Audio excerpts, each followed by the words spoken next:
Bonjour à tous et bienvenue sur Radio Benja Presse. Aujourd'hui, une nouvelle équipe de journalistes à mes côtés, Naya, Livia et Irene. Notre décodeuse de l'info, Leire, est une invitée, Khadija. Le thème du jour, la santé. Nos journalistes vont présenter des infos et notre invité va devoir deviner si elles sont vraies ou fausses. Notre décodeuse de l'info nous expliquera ensuite comment exercer notre esprit critique pour faire la différence entre une vraie et une fausse information. Vous êtes prêts? C'est parti! Place à la première info avec Naya. Bonjour Naya, bienvenue au programme d'aujourd'hui. Salut, bon, et je viens pour vous informer de l'épidémie Mpox, une maladie transmise de l'animal à l'humain et qui a provoqué une avalanche de nouvelles sur les réseaux sociaux. Selon une vidéo traduite relâchée sur X et Facebook, un médecin allemand connu pour ses positions anti-vaccins assure que les symptômes décrits pour l'Mpox sont les mêmes que ceux du SONA. Cette épidémie pourrait être un effet secondaire du vaccin Covid. Il y a plus d'informations sur les conséquences du Mpox. Bon, il y en a plusieurs, mais les plus importantes sont les alertes de méga-confinement ordonnées par les OMS. Merci beaucoup de partager avec nous. On retrouve maintenant Livia. Salut Livia et bienvenue. Salut, merci pour m'inviter.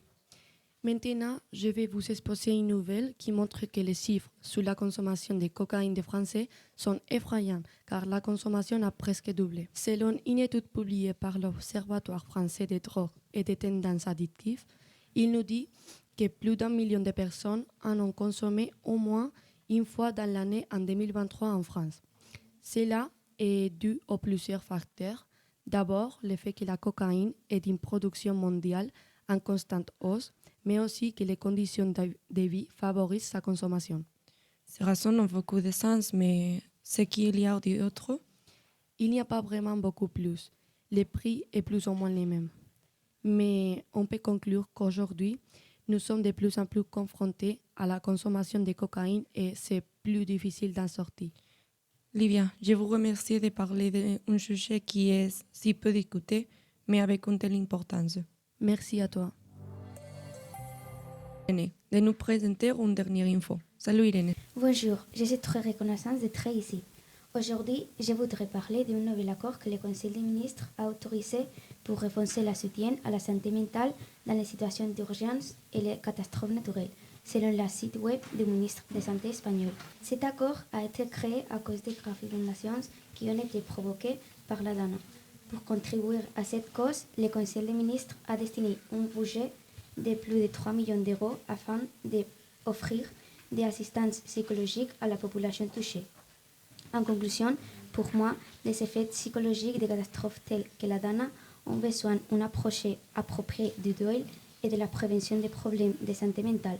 C'est pourquoi je pense que c'est un bon message. Merci beaucoup Irene. Alors ces infos, vraies ou fausses? Nous allons demander son avis à notre invité du jour, Khadija. Salut Khadija. Salut Julia, je pense que l'article intitulé Cocaïne est vrai car au vu des chiffres, il est clair que la France a augmenté sa consommation de drogue. Par contre, j'ai été assez choquée par cela parce que je n'étais pas au courant. Et je pourrais dire que les États-Unis avaient une consommation très élevée, mais pas la France. Par contre, je pense que l'article intitulé Mpox suite à l'alerte de l'OMS est faux puisque les cas d'effets secondaires du vaccin Covid n'ont été observés qu'en Afrique et le reste du monde a également été vacciné contre le Covid. Cela peut être dû à une maladie qui s'est développée dans cette région ou à une autre variante d'une maladie, mais pas au vaccin Covid. Et je pense aussi que l'article intitulé « Les soins de santé dépensent plus de 3 millions d'euros pour la santé mentale dans les territoires touchés par la DANA » est faux parce que les montants de l'argent me semblent trop élevés. Je pense que l'argent devrait être donné pour réparer les dommages matériels. De plus, la santé mentale en Espagne est gratuite et publique, donc je ne pense pas qu'ils auraient pu dépenser beaucoup d'argent. C'est un plaisir d'écouter des points de vue très intéressants, mais surtout corrects. Alors, ces infos, vraies ou fausses? Nous allons maintenant nous tourner vers notre experte, notre décodeur d'infos, Leire. Bienvenue Leire. Dis-nous, comment faire la différence entre une vraie et une fausse information? Eh bien, pour chasser les fausses informations, les infox, comme on les appelle désormais, nous avons des outils à notre disposition. Tout d'abord, pour vérifier qu'une source d'information est vraie, on devrait consulter si la source existe, pour s'assurer qu'on lit une page correcte. Ensuite, pour chercher un rumeur d'information, on devrait identifier l'auteur du message et la date d'information pour confirmer si c'est une information présentée ou passée. Enfin, on ne peut se fier de tout ce que nous voyons dans ces autres personnes parce qu'on ne sait pas si c'est vrai ou faux. Penchons-nous désormais sur les informations présentées aujourd'hui par nos trois journalistes. Commençons par les fausses informations et voyons comment faire la part du vrai et du faux. L'information de Livia est correcte parce que c'est écrit par un observatoire français des drogues et des tendances addictives, et parce que la date apparaît le mercredi 15 janvier de 2025, donc ça nous exprime confiance. L'information de Naya c'est faux parce qu'elle ne nomme pas les journalistes et ni la date. En outre, l'information est en désordre et donc ce n'est pas fiable. L'information d'Irene c'est vrai parce qu'elle nomme des chiffres et informations précisées, lesquelles portent confiance et crédibilité.